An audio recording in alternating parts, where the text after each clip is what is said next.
Hello everyone, আজকে আমরা profit and loss statement read করা শিখব। তো সবার প্রথমে দেখুন, ডিভিডেন্ড অনেকে মনে করে যে ডিভিডেন্ড দেওয়া খুব ভালো, যেই কোম্পানি ডিভিডেন্ড দেয় খুব ভালো কোম্পানি। অনেকে মনে করে যে ডিভিডেন্ড দেওয়ার দরকারই কী আছে, কোম্পানি নিজেকে এক্সপ্যান্ড করতে পারতো সেই টাকা দিয়ে। কিন্তু আরেকটা জিনিসও হয় এখানে, যেটা হয়তো আপনারা অনেকে মিস করে যান। সেটা কি? সেটা এরকম হয় যে কোম্পানি দেখুন এখানে এত ডিভিডেন্ড দিয়েছে লাস্ট 10 বছরে। এই কোম্পানির নাম কি? পলিপ্লেক্স কর্পোরেশন। কোম্পানির কিছু সময় আগে শেয়ার প্রাইস একদম নিচে ছিল। তো এইখানে শেয়ার প্রাইস যখন ছিল না, যা কোম্পানির মার্কেট ক্যাপ ছিল সেই সময় প্রায় 2600 করোড়, কোম্পানি লাস্ট 10 বছরে প্রায় ততটাই ডিভিডেন্ড দিয়ে শেষ করে দিয়েছে টাকা। কেন? ঠিক আছে, কোম্পানির কাছে কি এত টাকা? একদমই না। তাহলে কোম্পানি এখানে প্লেজ করেছে কেন? নিজের 100% শেয়ার প্রমোটার প্লেজ করেছে কেন? তো এইভাবে আপনাকে বুঝতে হবে যে ডিভিডেন্ড যে সবসময় ভালোই হবে সেটাও না, আর ডিভিডেন্ড যে সবসময় খারাপ হবে সেটাও না। সেটা কীভাবে বুঝবো? এখানে দেখুন আইটিসি বলে একটা কোম্পানি আছে, আমরা সবাই চিনি। তো এখানে আইটিসিতে দেখুন কোম্পানির মার্কেট ক্যাপ কত? 6.5 লাখ করোড়। আর এখানে কোম্পানি লাস্ট 10 বছরে ডিভিডেন্ড দিয়েছে কত? Almost more than 1 lakh crore. তো কোম্পানি এখানে এক্সপ্যান্ড করার জায়গা নেই কোম্পানির কাছে, অলরেডি এত বড় একটা কোম্পানি।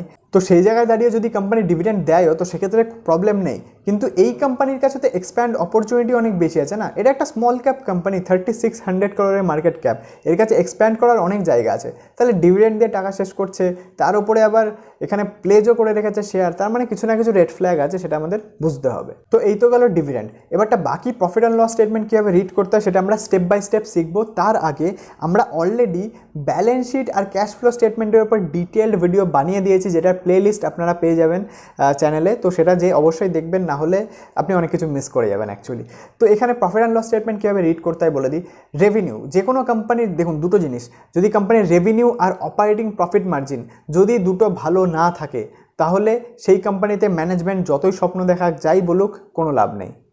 ঠিক আছে, তো সেই জন্য কোম্পানির রেভিনিউ ইনক্রিজ হতে হবে ওভার দ্য ইয়ার্স। তো এখানে দেখুন এই কোম্পানির লালপাত ল্যাব কোম্পানি, ঠিক আছে, তো এই কোম্পানি যদি আমরা দেখি রেভিনিউ 450 কোটি থেকে 1 2 3 4 বছরে ডবল হয়ে গেছে, তারপরে 1 2 3 4 5 বছরে ডবলেরও বেশি হয়ে গেছে, আর এখন হাইয়েস্ট এভার রেভিনিউ, তাই না? তো তার মানে কি কোম্পানি ভালো গ্রো করছে, কোম্পানির ম্যানেজমেন্ট কোম্পানিকে ভালো গ্রো করতে পারছে। তো এইভাবে বুঝতে হবে। আর যদি অপারেটিং মার্জিনের কথা বলি, তো সেক্ষেত্রে আপনাকে বুঝতে হবে যে অপারেটিং মার্জিন যে কোনো কোম্পানি যদি অনেক কম থাকে, 1-2% থাকে, তো সেক্ষেত্রে আপনাকে একটু সাবধানে থাকতে হবে সেই কোম্পানির থেকে। কারণ যে কোনো কোম্পানিতে প্রবলেম যে কোনো সময় আসতে পারে। আর যেই কোম্পানির 2%-এর অপারেটিং প্রফিট মার্জিন হয়, তো যখন তখন কোম্পানির প্রফিটই ওয়াইপ আপ হয়ে যাবে, মানে নেট প্রফিট আসাই বন্ধ হয়ে যাবে। তো সেক্ষেত্রে খুবই একটা প্রবলেমেটিক সিচুয়েশন হয়ে যাবে কোম্পানির জন্য। তো সেই জন্য আপনাকে সবসময় মনে রাখতে হবে যে 5-6%-এর উপরে যদি অপারেটিং মার্জিন থাকে একটা ভালো বিজনেসে, তাহলে সেটা ঠিকঠাক চলার মতো। আর তাছাড়াও আমরা আমাদের চ্যানেলে রাজেশ এক্সপোর্টের উপর একটা ভিডিও বানিয়েছিলাম, যেখানে আমি ডিসকাস করেছিলাম যে অপারেটিং প্রফিট মার্জিনটাকে এক্স্যাক্টলি কীভাবে বুঝতে হবে। তো সেখানে আরও অনেক কিছু আছে, যে রেভিনিউ ভলিউম দেখার ব্যাপার আছে। তো সেই জিনিসগুলো আপনাকে ওই ভিডিওটা দেখলে আপনারা বুঝে যাবেন ক্লিয়ার। ঠিক আছে, তো অপারেটিং মার্জিন আর রেভিনিউ এই দুটো জিনিস খুবই ইম্পর্টেন্ট সবার প্রথমে।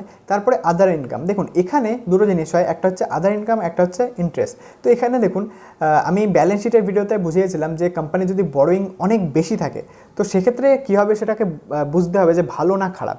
আর এখানে আরেকটা উপায় আছে সেটা বোঝার, যে এখানে কী করতে হবে, যে ইন্টারেস্ট অ্যামাউন্ট দেখুন 27 করোড়, আর আদার ইনকাম কোম্পানি 75 করোড়। তার মানে কি কোম্পানি নিজের যেই এক্সট্রা ইনকাম আসছে সেটা থেকেই ইন্টারেস্ট পে করে দিতে পারছে। কোম্পানি আলাদা বিজনেসের থেকে যেই অ্যাকচুয়াল ইনকামটা আসছে সেটা খরচা করার প্রয়োজনই পড়ছে না। তার মানে কি এখানে ইন্টারেস্ট কোনো ব্যাপারই না কোম্পানির জন্য।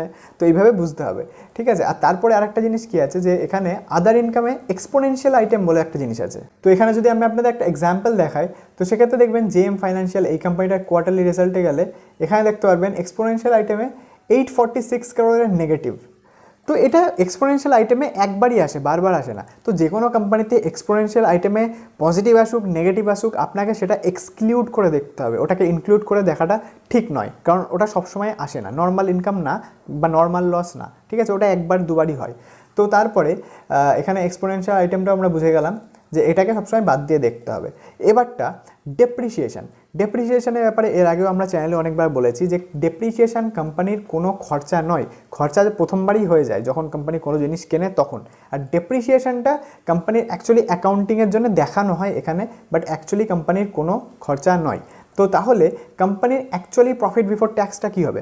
অ্যাকচুয়ালি কোম্পানির প্রফিট বিফোর ট্যাক্স হবে 633 করোড় প্লাস 75 করোড় মাইনাস 27 করোড়, আর ডেপ্রিসিয়েশনের কোনো কাজই হবে না। ঠিক আছে। তো তবে আসবে এখানে প্রফিট বিফোর ট্যাক্স, যেটা এখানে দেখাচ্ছে 538 crore, but actually profit before tax 633 crore-এরও বেশি। তো এই জন্যেই একটা জিনিস হয় যে কোম্পানির নেট প্রফিট যেই স্পিডে বাড়ে, রিজার্ভ তার থেকে বেশি স্পিডে বাড়ে, কারণ অ্যাকচুয়ালি অ্যাকাউন্টিং ক্যালকুলেশন আলাদা হয়, আর অ্যাকচুয়ালি যেই বিজনেসের ব্যাকএন্ডে ক্যালকুলেশনটা হয় সেটা একটু আলাদা রকম হয়। তো সেই জন্যে কোম্পানির এই রিজার্ভ আরও বেশি স্পিডে বাড়ে। আর অনেক সময় কোম্পানির এখানে যদি আমি দেখাই একটা এক্সাম্পল, কফি ডে এন্টারপ্রাইজ, এই কোম্পানিতে দেখুন কোম্পানির নেট প্রফিট সবসময় নেগেটিভেই থাকে, কিন্তু কোম্পানির ফ্রি ক্যাশ ফ্লো কন্টিনিউয়াসলি পজিটিভে। কীভাবে? ওই কারণেই, কারণ ব্যাকএন্ডে অন্যরকম ক্যালকুলেশন হয়। তো এই কোম্পানির ওপরে আমরা ইন ডিটেল ভিডিও বানিয়ে দিয়েছি, এই যে মাল্টি ব্যাগার কফি ডে হতে পারে কিনা। তো এই ভিডিওটা দেখলে আপনারা সমস্ত কিছু ক্লিয়ার হয়ে যাবে। তো চ্যানেলে অনেক ভালো ভালো ভিডিও ডিসকাস করা আছে, তো সেগুলো যে দেখুন, শিখুন, অনেক কিছু শেখার আছে। তো তারপরে যদি আমরা এখানে দেখি যে কোম্পানির আমরা বুঝে গেলাম যে অ্যাকচুয়ালি ক্যালকুলেশন কী করে হয়। তাছাড়া এখানে আরও দুটো জিনিস নোটিস করার আছে, যেটা হচ্ছে অনেকেই ইপিএস দেখে, বাট অ্যাকচুয়ালি ইপিএস দেখার কোনো প্রয়োজনই নেই। তার কারণ কি, ইপিএস অনেক সময় বেড়ে যায় কমে যায় কেন, ব্যালেন্স শিটে যে শেয়ার ক্যাপিটাল আছে ওটা অনেক সময় ডাইলুট করা হয়, আবার অনেক সময় কনসেন্ট্রেট করা হয়। সেই জন্য কী হয়, কোম্পানির যে ইপিএস হয় সেটা বেড়ে যায় কিংবা কমে যায়। তো সেই জন্য আপনাকে ইপিএস দেখার প্রয়োজনই নেই। আপনি দেখতেই পাচ্ছেন যে কোম্পানির যদি নেট প্রফিট কন্টিনিউয়াসলি বাড়ে তো সেক্ষেত্রে কোনো প্রবলেমই নেই, তাই না? তো এইভাবে একটা কোম্পানিকে সহজে দেখতে হবে। আর এবারটা কোম্পানিতে কিছু লিগাল ম্যানুপুলেশন হয়, কিছু ইললিগাল ম্যানুপুলেশন হয়। তো আমরা এখানে কিছু রকমের লিগাল ম্যানুপুলেশন যেগুলো করা হয় সেগুলো আমরা একটু বুঝবো। তো এখানে দেখুন কি হয়, একটা জিনিস কি হয়, কোম্পানির শেয়ারকে নিচে হোল্ড করে রাখার জন্য, যাতে করে সেখানে আরও অ্যাকুমুলেশন করা যায়, সেই জন্য কী হয় অনেক সময় এখানে যদি আমি এক্সাম্পল দেখাই, বন্ধন ব্যাংক, ঠিক আছে। তো বন্ধন ব্যাংকে যে দেখতে পারবেন কোয়ার্টারলি রেজাল্টে এখানে লাস্ট কতগুলো কোয়ার্টারের এনপিএ একবারে এই কোয়ার্টারে মার্চ 2024-এ রাইট অফ করা হয়েছে। কেন? যাতে করে এখানে প্রফিট কম দেখানো যায়। আর যখনই প্রফিট একটা কোম্পানি কম পাবলিশ করবে নেট প্রফিট, তখন নিউজে কি খবর আসবে যে এই কোম্পানির ইয়ার অন ইয়ার প্রফিট কমে গেছে, এই কোম্পানির কোয়ার্টার অন কোয়ার্টার প্রফিট এত কমে গেছে। তো লোকে তখন কি করবে? লোকে কিনবে না, লোকে বেচে দেবে। আর সেই সময় যারা বড় প্লেয়ার আছে তারা অ্যাকুমুলেট করা স্টার্ট করে দেবে কম দামে, আর তারপরে সেটাকে উপরে নিয়ে চলে যাবে। তো এইভাবেই তো অ্যাকচুয়ালি কাজ হয়। তো এটা এক ধরনের ম্যানুপুলেশন হয়ে গেল। আর এক ধরনের ম্যানুপুলেশন কী হতে পারে, যে কোম্পানি দেখা গেল এবারটা শেয়ার প্রাইস, আগেরটা বুঝলাম শেয়ার প্রাইস নিচে হোল্ড করে রাখার জন্য একটা ম্যানুপুলেশন, এবার শেয়ার প্রাইসকে আরও ধরুন ওপরে আছে, আরও ওপরে নিয়ে যাওয়ার জন্য আর একটা কী ম্যানুপুলেশন করা হয়, যে এখানে অনেক সময় ট্যাক্স কম দিয়ে দেখানো হয়। দেখা গেলো এখানে 28%-এ এখন ট্যাক্স আছে, কোম্পানিকে আর একটু নেট প্রফিট বেশি দেখানোর প্রয়োজন আছে। তো সেক্ষেত্রে কোম্পানি কী করলো, 28%-এর জায়গায় 10%-এর ট্যাক্স দিয়ে দিল, আর এখানে নেট প্রফিটটা বাড়িয়ে দিল। আর নেট প্রফিট যখন বাড়াবে তখন নিউজে আসবে কি, যে কোম্পানির ইয়ার অন ইয়ার প্রফিট এত বেড়ে গেছে, কোয়ার্টার অন কোয়ার্টার প্রফিট এত বেড়ে গেছে। আর তখনই কী হবে, শেয়ার প্রাইস আরও উপরে যাবে। তো এইভাবে কিছু লিগ্যাল ম্যানুপুলেশন করা হয়। আর যখন ইললিগাল ম্যানুপুলেশন করা হয় সেগুলো ধরা অতটা সহজ নয়। এখানে যে কোনো কোম্পানি যখন ইললিগাল ম্যানুপুলেশন করে, সেটার মধ্যে খুবই কমন একটা ম্যানুপুলেশন কী থাকে, অপারেটিং প্রফিট মার্জিনে ম্যানুপুলেশন হয়, ঠিক আছে। তো সেগুলো ধরা খুব কঠিন ব্যাপার, কারণ সেখানে এফআইআই ডিআই সবাই ফাঁসে।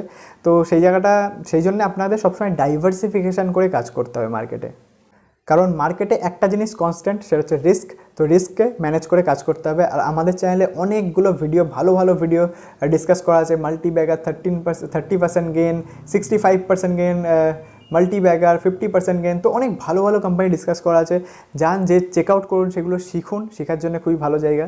আর যদি ভালো লেগে থাকে তাহলে সাবস্ক্রাইব করুন, লাইক করুন। আবার দেখা হচ্ছে পরের ভিডিওতে, বাই।